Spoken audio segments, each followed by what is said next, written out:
going to start the next chapter, that is linear equations. Here we are going to solve two type of equations, homogeneous and non-homogeneous. Homogeneous equation are of this type. There is not much difference, just this, that the terms on the opposite side, or you can say the constant terms, are zero in case of homogeneous equation, and in non-homogeneous equation these are the constant b1 b2 b3 on the other hand. So this type of expression a11 x1 plus a12 x2, so these are the definition, but in the questions you will see the equation of this type 2x plus 3y plus 4z is equal to 0, because we are going to study homogeneous equation first, so all the terms on the other side will be 0. There will be some other equation 3x minus 4y minus 3z is equal to 0. So this type of equations are known as homogeneous linear equations. So how to solve them? First we consider homogeneous case, and what is the solution? Solution means the set of values of x1 x2 x3 that satisfy them. So the values for the unknown which will satisfy all the simultaneous equations, they are known as solution. So homogeneous equation ਦੇ case ਵਿੱਚ ਦੋ ਤਰੀਕੇ ਦਾ solution ਹੋ ਸਕਦਾ ਹੈ, ਟ੍ਰਿਵੀਅਲ ਜਾਂ ਨਾਨ ਟ੍ਰਿਵੀਅਲ. ਟ੍ਰਿਵੀਅਲ ਆਪਾਂ zero solution ਨੂੰ ਕਹਿੰਦੇ ਆ, ਜਾਂ ਜ਼ੀਰੋ ਸੋਲੂਸ਼ਨ ਵੀ ਕਹਿ ਦਿੰਦੇ ਆ ਇਹਨੂੰ. ਨਾਨ ਟ੍ਰਿਵੀਅਲ ਨੂੰ ਨਾਨ ਜ਼ੀਰੋ ਕਹਿੰਦੇ ਆ. ਸੋ ਕੀ ਹੁੰਦਾ ਆ ट्रिवियल सोल्यूशन, जीरो सोल्यूशन मीनस ਜਿਹੜੀਆਂ ਵੀ ਵੈਲਿਊਜ਼ ਆਈਆਂ ਵੇਰੀਏਬਲਸ ਦੀਆਂ ਉਹ ਸਾਰੀਆਂ ਹੀ ਜ਼ੀਰੋ ਦੇ ਇਕੁਅਲ ਆਈਆਂ, all the values are zero, so only zero satisfy the equation, then that solution is called trivial solution or zero solution. non zero solution ਉਦੋਂ ਹੁੰਦਾ ਹੈ ਜਦੋਂ ਸਾਡੇ ਕੋਲ ਇਕੁਏਸ਼ਨਸ ਜਿਹੜੀਆਂ ਉਹਨਾਂ ਦਾ ਸੋਲਿਊਸ਼ਨ ਨੋਨ ਜ਼ੀਰੋ ਆਵੇ, ਯਾਨੀ ਕਿ ਸਾਰੇ ਵੇਰੀਏਬਲ ਜ਼ੀਰੋ ਨਾ ਹੋਣ, ਐਕਸ ਵਾਈ ਜ਼ੈਡ ਜੋ ਵੀ ਵੇਰੀਏਬਲ ਹੈ ਉਹਨਾਂ ਦੀ ਕੋਈ ਸਾਡੇ ਕੋਲ ਨੋਨ ਜ਼ੀਰੋ ਵੈਲਿਊ ਵੀ ਆਉਂਦੀ ਹੋਵੇ. ਤਾਂ ਜਿਹੜਾ ਹੋਮੋਜੀਨੀਅਸ ਕੇਸ ਆਫ ਇਕੁਏਸ਼ਨਸ ਹੈ ਜਿਹੜੀਆਂ ਆਪਾਂ ਪੜ੍ਹ ਰਹੇ ਹਾਂ, ਉਹਦੇ ਵਿੱਚ ਜਾਂ ਤਾਂ ਇਕੁਏਸ਼ਨ ਦਾ ਟ੍ਰਿਵੀਅਲ ਸੋਲਿਊਸ਼ਨ ਹੋਏਗਾ, ਅਤੇ ਜੇ ਨੋਨ ਟ੍ਰਿਵੀਅਲ ਆ ਫਿਰ ਉਹ ਇਨਫਾਈਨਟ ਸੋਲਿਊਸ਼ਨ ਹੋਏਗਾ. ਠੀਕ ਹੈ, ਤਾਂ ਐਕਸ ਵਾਈ ਜ਼ੈਡ ਦੀ ਵੈਲਿਊ ਜਾਂ ਤਾਂ ਜ਼ੀਰੋ ਆਉਣਗੀਆਂ ਜਾਂ ਫਿਰ ਉਹਦੀਆਂ ਇਨਫਾਈਨਟ ਜਿਹੜੀ ਵੈਲਿਊਜ਼ ਪੋਸੀਬਲ ਹੋਣਗੀਆਂ ਜਿਹੜੀ ਇਕੁਏਸ਼ਨ ਨੂੰ ਸੈਟਿਸਫਾਈ ਕਰਨਗੀਆਂ. ਸੋ ਆਪਾਂ ਇਹਨਾਂ ਨੂੰ ਦੇਖਾਂਗੇ ਕੁਐਸਚਨਸ ਦੇ ਵਿੱਚ. ਪਹਿਲਾ ਵਰਕਿੰਗ ਮੈਥਡ ਦੇਖੋ ਕਿ ਕੁਐਸਚਨ ਨੂੰ ਸੋਲਵ ਕਿੱਦਾਂ ਕਰਨਾ ਹੈ. ਹੁਣ ਅਸੀਂ ਜਿਹੜਾ ਹੁਣ ਤੱਕ ਪੜ੍ਹਿਆ ਮੈਟ੍ਰਿਸਿਸ ਦੇ ਵਿੱਚ ਉਹ ਆਪਾਂ ਰੈਂਕ ਫਾਈਂਡ ਆਊਟ ਕੀਤਾ, ਉਸ ਤੋਂ ਬਾਅਦ next linear independent and dependent ਜਿਹੜੇ ਵੈਕਟਰਸ ਫਾਈਂਡ ਆਊਟ ਕੀਤੇ. ਉਹਦੇ ਵਿੱਚ ਇੱਕ ਮੇਨ ਚੀਜ਼ ਹੈ ਸਾਰੇ ਹੀ ਚੈਪਟਰਸ ਦੇ ਵਿੱਚ, ਉਹ ਇਹ ਹੈ ਕਿ ਜਿਹੜਾ ਵੀ ਮੈਟ੍ਰਿਕਸ ਹੈ ਉਹਨੂੰ ਅਸੀਂ ਕੀ ਕਰਨਾ, ਡਾਇਗਨਲ ਦੇ ਨੀਚੇ ਜ਼ੀਰੋ ਬਣਾ ਕੇ ਐਚਲਨ ਫਾਰਮ 'ਚ ਕਨਵਰਟ ਕਰਕੇ ਰੈਂਕ ਦੱਸਿਆ. ਇਸੇ ਤਰੀਕੇ ਦੇ ਨਾਲ ਅਸੀਂ ਲੀਨੀਅਰ ਇੰਡੀਪੈਂਡੈਂਸ ਅਤੇ ਡਿਪੈਂਡੈਂਸ ਦੇ ਵਿੱਚ ਵੀ ਜਦੋਂ ਆਪਾਂ ਦੋ ਸਪੇਸ ਨੂੰ ਇਕੁਅਲ ਪ੍ਰੂਵ ਕਰਦੇ, ਇਕੁਅਲੈਂਟ ਪ੍ਰੂਵ ਕਰਦੇ ਤਾਂ ਵੀ ਅਸੀਂ ਐਚਲਨ ਫਾਰਮ 'ਚ ਕਨਵਰਟ ਕਰਦੇ ਹਾਂ. ਸੋ ਇੱਥੇ ਵੀ ਆਪਾਂ ਉਹੀ ਚੀਜ਼ ਕਰਨੀ ਆ. ਕੀ ਕਰਾਂਗੇ ਅਸੀਂ ਕਿ ਜਿਹੜੀਆਂ ਵੀ ਸੈੱਟ ਆਫ ਇਕੁਏਸ਼ਨਸ ਦਿੱਤੀਆਂ ਹੋਣਗੀਆਂ, ਠੀਕ ਹੈ, ਜਿਸ ਤਰੀਕੇ ਨਾਲ ਆ ਇਹਦੇ 'ਚ ਹੈ ਇਕੁਏਸ਼ਨਸ, ਠੀਕ ਹੈ, ਇਹਨਾਂ ਨੂੰ ਆਪਾਂ ਮੈਟ੍ਰਿਕਸ ਫਾਰਮ 'ਚ ਲਿਖ ਲੈਣਾ. ਮੈਟ੍ਰਿਕਸ ਫਾਰਮ ਇਹ ਬਣੇਗੀ ਇਹਦੀ, ਕਿਉਂਕਿ ਇਹ ਹੋਮੋਜੀਨੀਅਸ ਇਕੁਏਸ਼ਨ ਹੈ ਤਾਂ ਦੂਜੇ ਪਾਸੇ ਤਾਂ ਜ਼ੀਰੋ ਹੀ ਹੈ ਅਤੇ ਜ਼ੀਰੋ ਹੀ ਆਉਣਾ.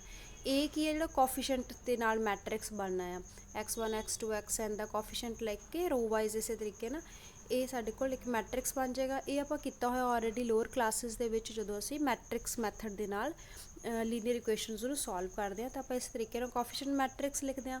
ਫਿਰ ਜਿਹੜੇ ਵੇਰੀਏਬਲ ਆ ਉਹਨਾਂ ਨੂੰ ਆਪਾਂ column wise x1 x2 xn ਇਸ ਤਰੀਕੇ ਨਾਲ ਲਿਖ ਲੈਣਾ. ਅਤੇ ਦੂਜੇ ਪਾਸੇ ਜਿਹੜਾ ਉਹ ਹੈ ਉਹ ਡਿਨੋਟ ਦੀ ਨਲ ਮੈਟ੍ਰਿਕਸ, ਕਿਉਂਕਿ ਇਹਦੇ ਵਿੱਚ ਸਾਡੇ ਕੋਲ ਸਾਰੇ ਜ਼ੀਰੋਜ਼ ਹੈ. ਸੋ ਪਹਿਲਾ ਸਟੈਪ ਇਹ ਹੈ ਕਿ ਇਕੁਏਸ਼ਨਸ ਨੂੰ ਮੈਟ੍ਰਿਕਸ ਫਾਰਮ 'ਚ ਲਿਖ ਲਿਆ.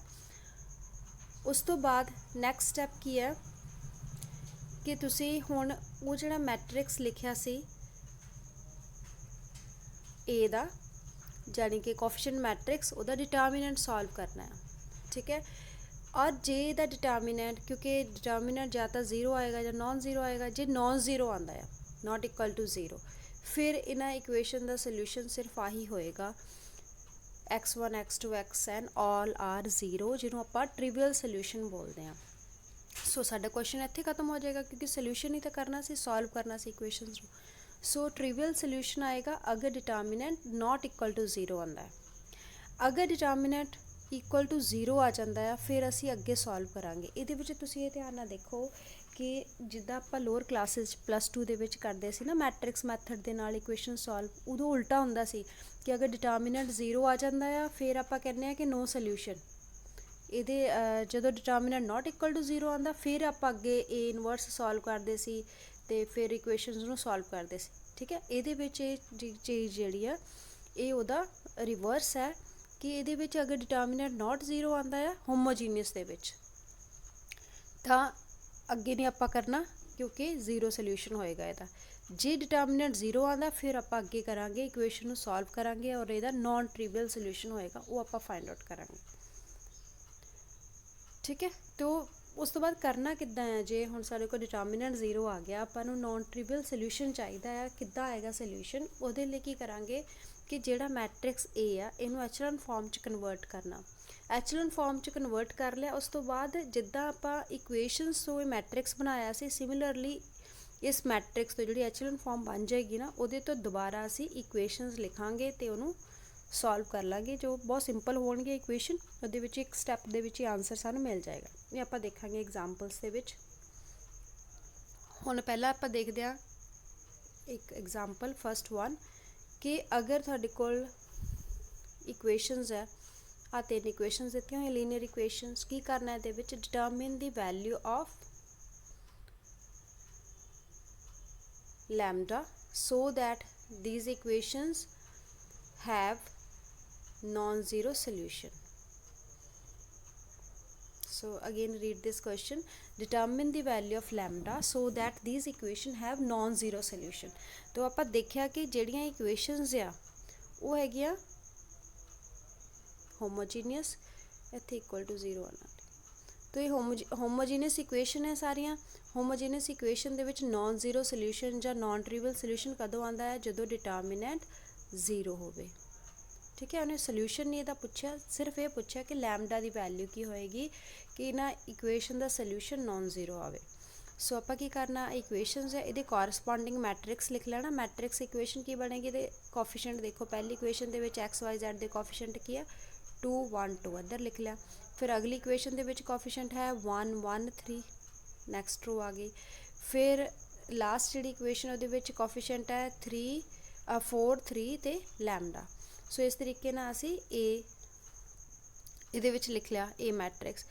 X ਮੈਟ੍ਰਿਕਸ ਕੀ ਹੁੰਦਾ ਹੈ? ਜਿਹੜਾ ਆਪਾਂ X ਜਿਹੜਾ ਇਹ ਹੋਏਗਾ ਜਿਹੜੇ ਵੇਰੀਏਬਲ ਹੈ, ਇਹਦੇ ਵਿੱਚ 3 ਵੇਰੀਏਬਲ X Y Z ਹਰ ਇੱਕ ਇਕੁਏਸ਼ਨ ਦੇ ਵਿੱਚ, ਤਾਂ ਉਹਨਾਂ ਨੂੰ ਆਪਾਂ ਵਰਟੀਕਲੀ X Y Z ਇਸ ਤਰੀਕੇ ਨਾਲ ਲਿਖ ਕੇ ਆ ਮੈਟ੍ਰਿਕਸ ਬਣਾ ਲੈਣਾ, column matrix. It will be called capital X। ਅਤੇ ਉੱਧਰਲੇ ਪਾਸੇ 0 ਹੈ ਤਾਂ ਇੱਧਰ 0 ਆ ਜਾਏਗਾ। ਸੋ ਇਹ ਮੈਟ੍ਰਿਕਸ ਫਾਰਮ ਹੋ ਗਈ। ਹੁਣ ਆਪਾਂ ਇਹਦਾ ਡਿਟਰਮੀਨੈਂਟ ਫਾਈਂਡ ਆਊਟ ਕਰਨਾ, ਕਿਉਂਕਿ ਇਹਦੇ 'ਚ ਸਿਰਫ ਇਹ ਪੁੱਛਿਆ ਕਿ ਇਹਦਾ ਨੋਨ ਜ਼ੀਰੋ ਸੋਲਿਊਸ਼ਨ ਆਉਣ ਦੇ ਲਈ ਲੈਮਡਾ ਦੀ ਵੈਲਿਊ ਕੀ ਹੋਏਗੀ। ਤਾਂ ਨੋਨ ਜ਼ੀਰੋ ਸੋਲਿਊਸ਼ਨ ਦੇ ਲਈ A should be 0, determinant of A equal to 0 put ਕਰ ਦਿੱਤਾ। ਔਰ ਜਦੋਂ ਆਪਾਂ ਇਹਨੂੰ ਸੋਲਵ ਕੀਤਾ by expanding with respect to first row, ਅਤੇ ਸਾਡੇ ਕੋਲ ਲੈਮਡਾ ਦੀ ਵੈਲਿਊ ਆ ਗਈ 8। ਤੋ this is what we have to show here. So ਤੁਸੀਂ exercise ਦੇਖੋਗੇ ਇਸ ਚੈਪਟਰ ਦੀ ਫਸਟ ਐਕਸਰਸਾਈਜ਼ ਵਿਚ is all about homogeneous equation। ਉਹਦੇ ਵਿੱਚੋਂ ਹਾਫ ਕੁਐਸਚਨ ਜਿਹੜੇ ਉਹ ਸਿਰਫ ਇੰਨੇ ਹੀ ਆ ਕਿ find the value of some constant so that the equation have zero solution ਔਰ ਨੋਨ ਜ਼ੀਰੋ ਸੋਲਿਊਸ਼ਨ। ਜੇ ਇੱਥੇ ਕਿਆ ਹੁੰਦਾ ਕਿ ਜ਼ੀਰੋ ਸੋਲਿਊਸ਼ਨ ਆਵੇ ਜਾਂ ਟ੍ਰਿਵੀਅਲ ਸੋਲਿਊਸ਼ਨ ਆਵੇ, ਫਿਰ ਆਪਾਂ ਇੱਥੇ ਲਿਖ ਦੇਣਾ ਸੀਗਾ ਕਿ ਡਿਟਰਮੀਨੈਂਟ ਨਾਟ ਇਕੁਅਲ ਟੂ 0। ਠੀਕ ਹੈ, ਫਿਰ ਨਾਟ ਇਕੁਅਲ ਟੂ 0 ਕਰਨਾ ਸੀਗਾ। ਉਲਟਾ ਚੱਲਣਾ ਤੁਸੀਂ, ਜੇ ਨੋਨ ਜ਼ੀਰੋ ਹੈ ਤਾਂ ਇਕੁਅਲ ਟੂ 0 ਕਰੋ, ਜੇ ਜ਼ੀਰੋ ਸੋਲਿਊਸ਼ਨ ਹੈ ਤਾਂ ਨਾਟ ਇਕੁਅਲ ਟੂ 0 ਕਰੋ। ਇਹ ਹੋਮੋਜੀਨੀਅਸ ਇਕੁਏਸ਼ਨ 'ਚ ਇਸ ਤਰੀਕੇ ਨਾਲ ਹੁੰਦਾ। ਹੁਣ ਦੇਖੋ ਇੱਕ ਹੋਰ ਕੁਐਸਚਨ ਜਿਹਦੇ ਵਿੱਚ ਆਪਾਂ ਇਕੁਏਸ਼ਨ ਨੂੰ ਸੋਲਵ ਕਰਨਾ ਹੈ। ਪਿਛਲੇ ਕੁਐਸਚਨ 'ਚ ਸਿਰਫ ਅਸੀਂ ਦੱਸਣੀ ਸੀ ਕੌਂਸਟੈਂਟ ਦੀ ਵੈਲਿਊ, ਇਕੁਏਸ਼ਨ ਨਹੀਂ ਸੋਲਵ ਕਰਨੀ ਅਸੀਂ। ਹੁਣ ਇਹਦੇ ਵਿੱਚ ਇਕੁਏਸ਼ਨਸ ਵੀ ਸੋਲਵ ਕਰਨੀ ਆ। ਉਹਦੇ ਲਈ ਫਿਰ ਇਹੀ ਚੀਜ਼ ਕਿ ਤੁਸੀਂ ਕੀ ਕਰਨਾ, ਇਕੁਏਸ਼ਨਸ ਜਿਹੜੀਆਂ ਦਿੱਤੀਆਂ ਹੋਈਆਂ ਇਹਨਾਂ ਨੂੰ ਅਸੀਂ ਮੈਟ੍ਰਿਕਸ ਫਾਰਮ 'ਚ ਲਿਖ ਲੈਣਾ। ਇਹ ਜਿਹੜੇ ਕੋਫੀਸ਼ੀਐਂਟ ਹੈ ਉਹਨਾਂ ਨੂੰ ਰੋ ਵਾਈਜ਼ ਲਿਖ ਲਿਆ ਤਿੰਨੋਂ ਇਕੁਏਸ਼ਨ ਦੇ। ਅਤੇ ਵੇਰੀਏਬਲ ਸਾਡੇ ਕੋਲ ਇਹਦੇ 'ਚ 4 ਆ, X Y Z ਅਤੇ W, ਅਤੇ ਇਹਨਾਂ ਨੂੰ ਆਪਾਂ ਵਰਟੀਕਲੀ ਲਿਖ ਲਿਆ ਕਾਲਮ ਮੈਟ੍ਰਿਕਸ, ਦੇ ਦੂਜੇ ਪਾਸੇ 0 ਹੈ। ਹੁਣ ਇਹਦੇ ਵਿੱਚ ਕੀ ਕਰਾਂਗੇ ਆਪਾਂ, ਕਿਉਂਕਿ ਇਹਨੂੰ ਸੋਲਵ ਕਰਨਾ ਆ ਤੇ ਫਿਰ ਅਸੀਂ ਇਹ 'ਤੇ ਡਿਟਰਮੀਨੈਂਟ ਨਹੀਂ ਕਰਨਾ। ਡਿਟਰਮੀਨੈਂਟ ਤਾਂ ਕਰਨਾ ਹੁੰਦਾ ਹੈ ਜੇ ਉਹਨੇ ਕਿਹਾ ਹੋਵੇ ਕਿ ਇਹਦਾ ਦੱਸੋ ਜ਼ੀਰੋ ਸੋਲਿਊਸ਼ਨ ਜਾਂ ਨੋਨ ਜ਼ੀਰੋ ਸੋਲਿਊਸ਼ਨ ਆਉਂਦਾ, ਫਿਰ ਆਪਾਂ ਡਿਟਰਮੀਨੈਂਟ ਕਰਨਾ। ਹੁਣ ਇਹਦੇ 'ਚ ਆਪਾਂ ਐਚਲਨ ਫਾਰਮ 'ਚ ਕਨਵਰਟ ਕਰਨਾ ਏ ਨੂੰ, ਠੀਕ ਹੈ। ਜਦੋਂ ਏ ਨੂੰ ਕਰਾਂਗੇ ਤਾਂ ਇਹ ਦੋ ਮੈਟ੍ਰਿਕਸ ਐਜ਼ ਇਟ ਇਜ਼ ਹੀ ਚੱਲੀ ਜਾਣਗੇ। ਜਦੋਂ ਵੀ ਆਪਾਂ ਆਪਰੇਸ਼ਨ ਲਗਾਉਂਦੇ ਹਾਂ ਇਹਨਾਂ 'ਚ ਕੋਈ ਚੇਂਜ ਨਹੀਂ ਕਰਨੀ ਹੈ, ਐਕਸ ਵਾਲਾ ਮੈਟ੍ਰਿਕਸ ਹੈ ਜ਼ੀਰੋ ਵਾਲਾ, ਜ਼ੀਰੋ ਤਾਂ ਵੈਸੇ ਵੀ ਚੇਂਜ ਕੁਛ ਹੋਣਾ ਨਹੀਂ ਹੈਗਾ। ਅਤੇ ਇਹਨੂੰ ਆਪਾਂ ਚੇਂਜ ਕਰਨਾ ਏ ਮੈਟ੍ਰਿਕਸ ਨੂੰ। ਤਾਂ ਇਹਦੇ 'ਚ ਆਪਾਂ ਚੇਂਜ ਕੀ ਕਰਾਂਗੇ, ਪਹਿਲੀ ਚੀਜ਼ ਦੇਖੋ ਜਿਹੜੀ ਇਹਦੇ 'ਚ ਫਸਟ ਸਟੈਪ ਕੀਤਾ ਹੈ ਕਿ ਅਸੀਂ ਇਹਨੂੰ ਐਚਲਨ ਫਾਰਮ 'ਚ ਕਨਵਰਟ ਕਰਨਾ ਹੈ ਇਸ ਮੈਟ੍ਰਿਕਸ ਨੂੰ। ਤਾਂ ਫਿਰ ਇਹਦੇ ਲਈ ਕੀ ਚਾਹੀਦਾ ਹੁੰਦਾ, ਆਪਾਂ ਡਾਇਗਨਲ ਦੇ ਨੀਚੇ ਜ਼ੀਰੋ ਬਣਾਉਣੇ ਆ। ਹੁਣ ਆਪਾਂ ਜਾਂ ਤਾਂ ਸਾਡੇ ਕੋਲ ਇੱਥੇ ਪਹਿਲਾ ਐਲੀਮੈਂਟ 1 ਹੋਵੇ ਤਾਂ ਆਪਾਂ ਉਹਦੇ ਨਾਲ ਆਪਰੇਟ ਕਰ ਸਕੀਏ ਈਜ਼ੀਲੀ, ਨਹੀਂ ਤਾਂ ਹੁਣ ਜਦੋਂ ਇਹਦੇ ਵਿੱਚ 2 ਹੈਗਾ ਅਤੇ 2 ਦੇ ਨਾਲ 6 ਵੀ ਮਲਟੀਪਲ ਹੈ, 4 ਵੀ ਮਲਟੀਪਲ ਹੈ, ਤਾਂ ਇਹਦੇ ਨਾਲ ਆਪਰੇਟ ਕਰਨਾ ਈਜ਼ੀ ਹੋਏਗਾ। ਇਸ ਲਈ ਇੱਥੇ ਮੈਂ ਰੋ 1 ਅਤੇ ਰੋ 3 ਨੂੰ ਇੰਟਰਚੇਂਜ ਕਰ ਲਿਆ। ਰੋ 3 ਨੂੰ ਆਪਾਂ ਉੱਪਰ ਲਿਆਏ ਅਤੇ ਰੋ 1 ਨੂੰ ਨੀਚੇ ਲਿਆਂਦਾ। ਇੱਥੇ ਸਿਰਫ ਆਪਾਂ ਪਹਿਲਾ ਆਪਰੇਸ਼ਨ ਕੀ ਕੀਤਾ, ਇੰਟਰਚੇਂਜ ਕੀਤਾ, ਸੋ ਦੈਟ ਕਿ ਅਗਲੇ ਆਪਰੇਸ਼ਨ ਈਜ਼ੀਲੀ ਹੋ ਜਾਣ, ਠੀਕ ਹੈ। ਤੋ ਇੰਟਰਚੇਂਜ ਤੋਂ ਬਾਅਦ ਹੁਣ ਦੇਖੋ ਨੈਕਸਟ ਚੀਜ਼ ਕੀ ਕਰਨੀ ਹੈ, ਆਪਾਂ ਆਹ ਜ਼ੀਰੋ ਬਣਾਏ ਆ ਦੋਨੋਂ ਐਲੀਮੈਂਟ। ਸੋ ਕਿੱਦਾਂ ਜ਼ੀਰੋ ਬਣਨੇ ਆ, ਆਪਾਂ ਪਹਿਲਾਂ ਇੱਥੇ ਬਣਾਉਣਾ ਜਿੱਦਾਂ ਆ 6 ਦੀ ਜਗ੍ਹਾ 'ਤੇ। ਤਾਂ ਆਪਾਂ ਕੀ ਕਰਾਂਗੇ, ਪਹਿਲੀ ਰੋ ਨੂੰ 3 ਨਾਲ ਮਲਟੀਪਲਾਈ ਕਰਕੇ ਇਹਦੇ 'ਚੋਂ ਸਬਟਰੈਕਟ ਕਰ ਦਾਂਗੇ। ਤਾਂ ਫਸਟ ਰੋ ਨੂੰ 3 ਨਾਲ ਮਲਟੀਪਲਾਈ ਕੀਤਾ, ਰੋ 2 ਦੇ ਵਿੱਚੋਂ ਸਬਟਰੈਕਟ ਕੀਤਾ ਅਤੇ ਸਾਡੀ ਰੋ 2 ਆ ਗਈ, ਠੀਕ ਹੈ। ਇੱਦਾਂ ਹੁਣ 4 ਜਿੱਥੇ ਇਹਨੂੰ ਜ਼ੀਰੋ ਬਣਾਉਣਾ ਤਾਂ ਆਪਾਂ ਕੀ ਕਰਾਂਗੇ, ਪਹਿਲੀ ਰੋ ਨੂੰ next we will do multiply the first row by 2 and subtract it from the third row minus 2 into first row, that will give us the third row, new third row। ਸੋ ਇਹ third ਰੋ ਆ ਗਈ, ਠੀਕ ਹੈ। Second ਅਤੇ third ਰੋ ਇਹਨਾਂ ਦੋ ਆਪਰੇਸ਼ਨਸ ਦੇ ਨਾਲ ਸਾਡੇ ਕੋਲ ਆ ਜਾਣਗੇ, ਬਾਕੀ ਸਾਰਾ ਕੁਛ ਐਜ਼ ਇਟ ਇਜ਼ ਰੱਖਣਾ। ਹੁਣ ਆਪਣੇ ਐਚਲਨ ਫਾਰਮ ਹੁੰਦੀ ਹੈ ਜਦੋਂ ਜ਼ੀਰੋਜ਼ ਨੈਕਸਟ ਰੋ ਦੇ ਵਿੱਚ ਪ੍ਰੀਵੀਅਸ ਨਾਲੋਂ ਜ਼ਿਆਦਾ ਹੋਣ। ਹੁਣ ਇਹ 'ਚ ਦੋਨੋਂ 'ਚ 2 ਜ਼ੀਰੋ ਹੈ। ਹੁਣ ਆਪਾਂ ਅਗਲੀ ਰੋ ਦੇ ਵਿੱਚ ਜ਼ੀਰੋ ਬਣਾਉਣੇ ਆ। ਇਹਦੇ ਵਿੱਚ ਫਿਰ ਦੇਖੋ ਇੱਥੇ 1 1 ਹੈ, ਉੱਪਰ 4 4 ਹੈ।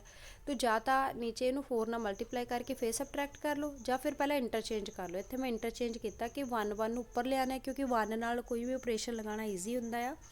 ਤਾਂ ਮੈਂ ਰੋ 2 ਅਤੇ ਰੋ 3 ਨੂੰ ਆਪਸ 'ਚ ਇੰਟਰਚੇਂਜ ਕਰ ਲਿਆ।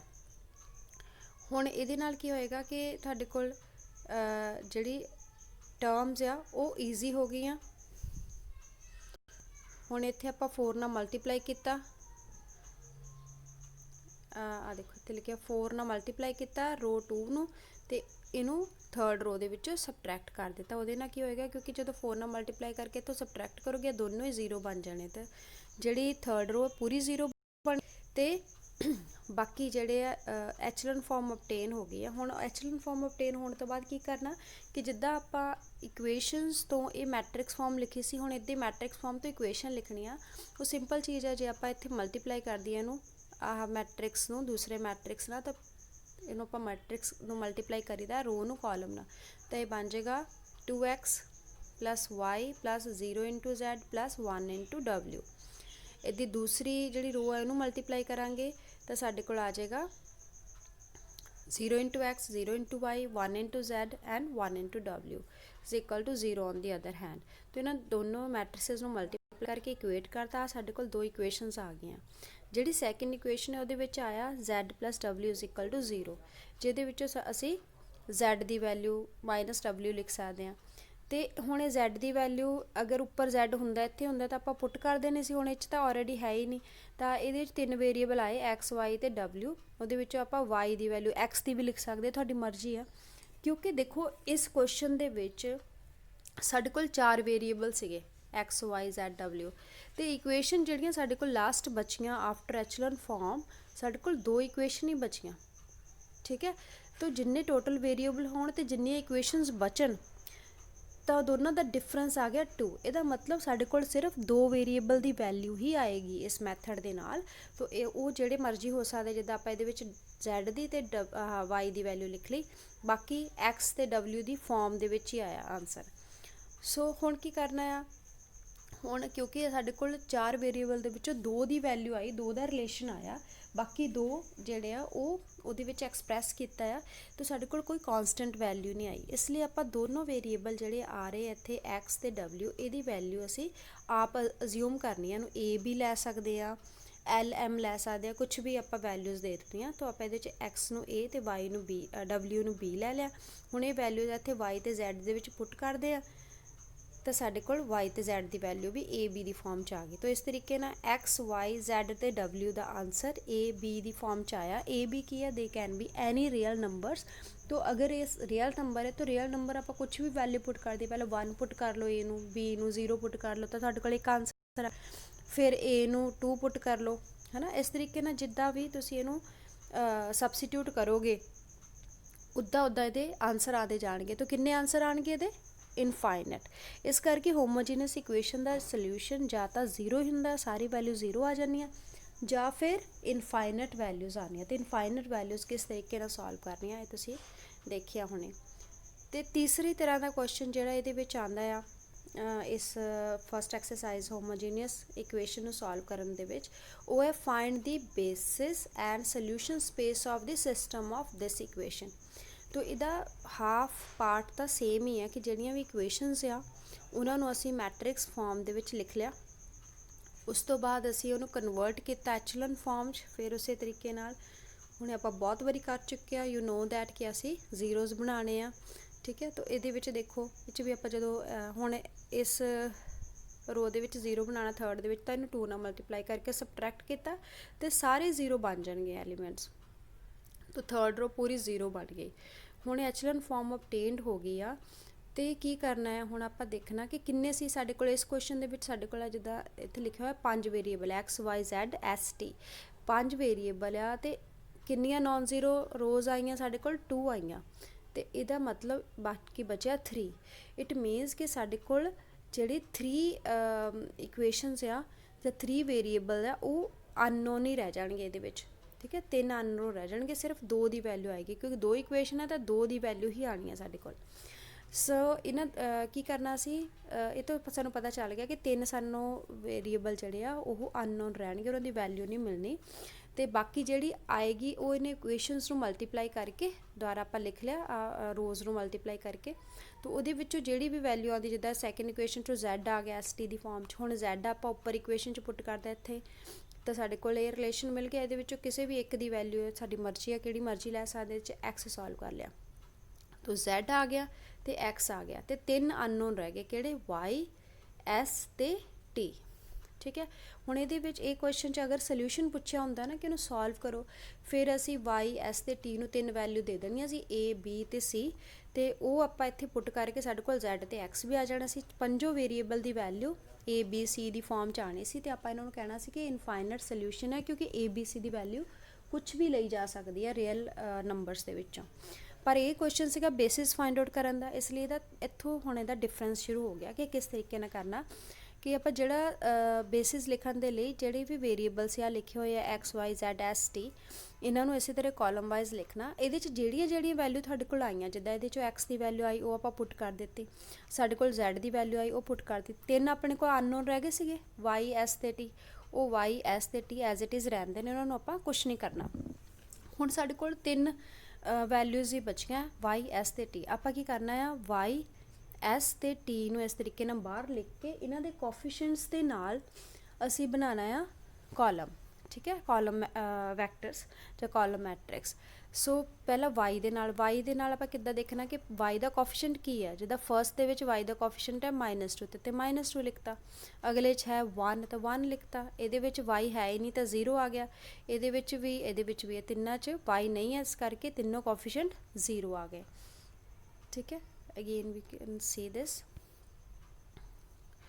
हुण अगला देखते हैं आपां कि जिहड़ा एस वाला है कोफिशिएंट एस का लिखना, तो एस का कोफिशिएंट इधर 5 है तो आप इत्थे 5 लिखता, इत्थे एस है नहीं गा तो इस करके 0 आ गया। इहदे च एस का कोफिशिएंट -2 है तो इत्थे -2 आ गया। इस एस का कोफिशिएंट 1 है तो 1 लिखता, इत्थे एस नहीं है तो 0 आ गया। तो एस दे भी सारे हो गए। इद्दां फिर टी का भी सेम वे नाल लिखना कि टी का कोफिशिएंट कितना आ, दूजे च नहीं है 0 आ गया, तीसरे च की है 2 है, फिर उस तो बाद इत्थे है नहीं गा फोर्थ दे विच तो 0 आ गया, तो थर्ड दे जिहड़ा फिफ्थ है उहदे विच टी का कोफिशिएंट 1 है।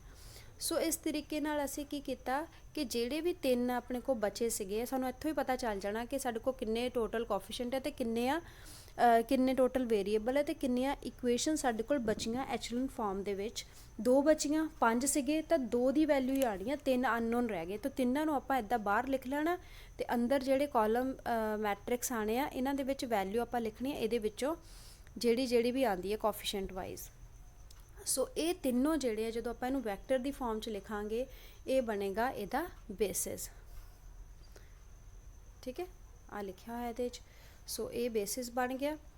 ਨਾਓ ਅਦਰ ਥਿੰਗ ਸੀ ਇਸੇ ਕੁਐਸਚਨ ਦੇ ਵਿੱਚ ਕਿ ਇਹਦਾ ਡਿਮੈਂਸ਼ਨ ਦੱਸੋ। ਡਿਮੈਂਸ਼ਨ ਦਾ ਮਤਲਬ ਹੁੰਦਾ ਕਿ ਬੇਸਿਸ 'ਚ ਕਿੰਨੇ ਵੈਕਟਰ ਆਏ ਆ। ਤਾਂ ਆਪਾਂ ਦੇਖਿਆ ਕਿ ਤਿੰਨ ਜਿਹੜੇ ਵਾਈ ਐਸ ਤੇ ਟੀ ਸੀਗੇ ਨਾ ਵੇਰੀਏਬਲ, ਉਹਨਾਂ ਦੇ ਕੋਫੀਸ਼ੀਐਂਟ ਜਿਹੜੇ ਆਏ ਆ ਉਹਨਾਂ ਨੂੰ ਆਪਾਂ ਲਿਖਿਆ। ਇਹ ਬਣ ਗਿਆ ਇਹਦਾ ਬੇਸਿਸ। ਤੇ ਡਿਮੈਂਸ਼ਨ ਮਤਲਬ ਕਿੰਨੇ ਵੈਕਟਰ ਟੋਟਲ 3 ਹੈ, ਤਾਂ ਡਿਮੈਂਸ਼ਨ 3 ਆ ਗਈ। ਜੇ ਸੋਲਿਊਸ਼ਨ ਸਪੇਸ ਵੀ ਪੁੱਛੀ ਹੋਵੇ ਜਿੱਦਾਂ ਇਸ ਕੁਐਸਚਨ ਦੇ ਵਿੱਚ ਸੀ, ਫਿਰ ਆਪਾਂ ਕੀ ਕਰਨਾ, ਸੋਲਿਊਸ਼ਨ ਕੀ ਆ X Y Z S T ਦੀ ਵੈਲਿਊ, ਤਾਂ ਉਹਨੂੰ ਆਪਾਂ ਇਸ ਤਰੀਕੇ ਨਾਲ ਵੈਕਟਰ ਵਾਈਜ਼ ਲਿਖ ਲੈਣਾ। ਫਿਰ ਉਸ ਤੋਂ ਬਾਅਦ ਜਿਹੜੀਆਂ ਦੋ ਤੁਹਾਡੇ ਕੋਲ ਇਕੁਏਸ਼ਨ ਆਈਆਂ ਸੀ ਜਦੋਂ ਤੁਸੀਂ ਇਹਨੂੰ ਐਚਲਨ ਫਾਰਮ ਤੋਂ ਦੁਬਾਰਾ ਇਕੁਏਸ਼ਨ 'ਚ ਲਿਖਿਆ ਸੀ, ਠੀਕ ਹੈ, ਉਹਦੇ ਵਿੱਚ ਦੋ ਇਕੁਏਸ਼ਨ ਆਈਆਂ ਸੀ, ਐਕਸ ਦੀ ਵੈਲਿਊ ਤੇ ਜ਼ੈਡ ਦੀ ਵੈਲਿਊ ਸਾਡੇ ਕੋਲ ਆਈ ਸੀ। ਇਹਨੂੰ ਇੱਦਾਂ ਲਿਖ ਦੇਣਾ ਤੇ ਇਹ ਸਾਡਾ ਬਣ ਜਾਏਗਾ solution space. So this was all about homogeneous equations, how to solve them, how to find trivial, non-trivial solution, and how to find basis and solution space of the given system of homogeneous equations. Thank you.